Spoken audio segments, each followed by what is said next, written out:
বাংলাদেশের রাজনৈতিক প্রেক্ষাপটে ঐক্যের নতুন বার্তা দিলেন প্রধান উপদেষ্টা অধ্যাপক ইউনূস। জাতীয় ঐকমত্য কমিশনের মেয়াদ শেষ করে বিবৃতিতে তিনি বলেন যে অভূতপূর্ব ঐক্য আমরা গড়ে তুলেছি, রাষ্ট্র সংস্কারের এই প্রক্রিয়ায় সেই ঐক্য আমাদের ধরে রাখতে হবে।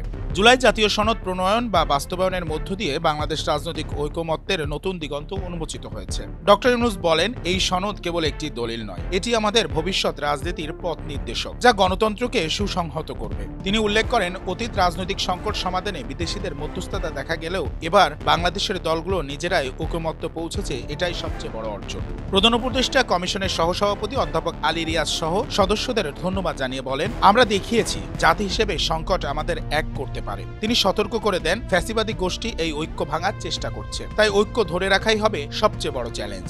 ডক্টর ইউনূস বিশ্বাস করেন, জুলাই সনদ শুধু বাংলাদেশ নয়, পৃথিবীর রাজনৈতিক ইতিহাসেও এক উজ্জ্বল দৃষ্টান্ত হয়ে থাকবে। তার আহ্বান, রাষ্ট্র সংস্কার, জবাবদিহিতা ও গণতন্ত্রের পথে দেশকে এগিয়ে নিতে সব দলকে ঐক্যবদ্ধ থাকতে হবে। শাহরিয়ার রহমান, জনকণ্ঠ।